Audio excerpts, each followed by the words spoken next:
السلام علیکم، ہوپ کہ آپ لوگ ٹھیک ہوں گے۔ اچھا، کل کی بات ہے کہ ہم فرینڈس نا گروپ چیٹ پہ بات کر رہے تھے، تو میری ایک دوست نے بتایا کہ اس کا رشتہ نا آلموسٹ بالکل ڈن ہو چکا ہے، کیونکہ اس کی فیملی کو، اس کے نانا نانی کو، سب کو بہت زیادہ جو ہے لڑکا پسند آیا، اور ان کی فیملی بھی بہت پسند آئی ہے۔ اس نے بتایا کہ سیلری وغیرہ ہم نے کچھ بھی نہیں پوچھی، کیونکہ جو ہے اگر لڑکا اچھا، اخلاق اچھا ہو تو میں کم میں بھی گزارا کر لوں گی، کم میں بھی گزارا کیا جا سکتا ہے اگر سب کچھ اچھا چل رہا ہو تو۔ اس نے کہا کہ میں اللہ سے یہ دعا کرتی تھی کہ بس لڑکا بس اچھا ہونا چاہیے، اخلاق کا بھی اور ویسے بھی، باقی میں کم میں بھی گزارا کر لوں گی۔ جب اس نے یہ بات کہی نا، تو میں نے اس کو ایک ہی بات کہی، اور وہ مجھے لگتا تھا کہ مجھے یہاں پر بھی صاحب سب سے ضرور شیئر کرنی چاہیے بات، کہ ہمارا دعاؤں کا ڈائریکٹ تعلق ہماری زندگی پہ بہت زیادہ ہوتا ہے اور بہت گہرا ہوتا ہے، کیونکہ ہماری زندگی ایک طرح سے ہم ایز اے مسلم ہم اپنی ہر چیز دعا سے ہی جوڑتے ہیں۔ ہمیں اچھی چیز چاہیے، برائی سے بچنا ہے، ہر چیز کے لیے ہم دعا کو ہی ایک طرح سے لیتے ہیں، اور یہی ہمارا ایمان ہے کہ ہم ہر چیز اللہ سے ہی مانگتے ہیں، تو دعا کا بہت گہرا اثر ہوتا ہے۔ تو دعائیں مانگنے کا بھی نا ہمیں طریقہ آنا چاہیے، اور یہ بھی واقعہ ساتھ ساتھ ہی آتا ہے۔ پہلے میں بھی بہت غلط دعائیں مانگ لیا کرتی تھی، اور یہ وقت نے مجھے سکھایا کہ دعاؤں کو کس طرح سے مانگا جاتا ہے اور کیسے مانگنا چاہیے، کن الفاظ کا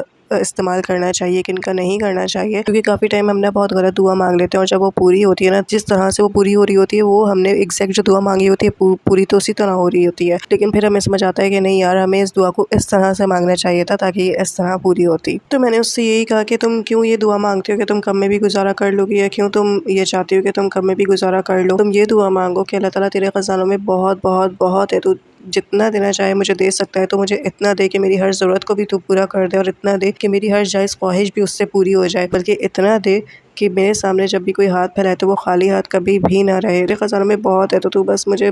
دیتا رہے، کبھی بھی مجھ سے نہ ہاتھ نہ روکنا۔ میں نے کہا یہ ہے بہترین دعا جو ہمیں اپنے رزق کے لیے، اپنی چیزوں کے لیے مانگنی چاہیے، لیکن کبھی کبھار ہم جو ہے نا غلط دعا مانگ لیتے ہیں جذبات میں آ کر، ایک وقتی اور جذباتی ہماری وہ دعائیں ہوتی ہیں ایک وقت سے نکلنے کے لیے، اس وجہ سے پھر آگے چل کے ہم خود ہی پھنس جاتے ہیں۔ میں نے اس کو یہی بولا کہ اگر ہم غلط دعا مانگ لینا تو وہی دعا ہمارے سامنے آ کے کھڑی ہو جاتی ہے اور بولتی ہے کہ لو میں قبول ہو گئی ہوں، اب مجھے برداشت کرو۔ تو بس دعاؤں کا بہت زیادہ اثر ہوتا ہے ہماری زندگی میں، تو بہت سوچ سمجھ کر مانگنی چاہیے، اور حدیث پاک میں ہے کہ اگر آپ کے جوتے کا تسمہ یعنی کہ تلوا بھی اگر ٹوٹ جائے تو اس کے لیے بھی اللہ تعالیٰ سے دعا مانگو۔ تو بس دعا ہے کہ اللہ تعالیٰ ہمیں بہترین دعائیں مانگنے کی توفیق دے اور ہمیں عقل سمجھ عطا کرے۔ میرا یہ فل ولاگ یوٹیوب پہ جا کے دیکھ لیجیے گا، اور مجھے سبسکرائب ضرور کریے گا، فالو بھی ضرور کر لیجیے گا۔ ملتے ہیں انشاءاللہ نیکسٹ ولاگ میں، اپنا بہت سارا خیال رکھیے گا، مجھے دعاؤں میں یاد رکھیے گا۔ اللہ حافظ۔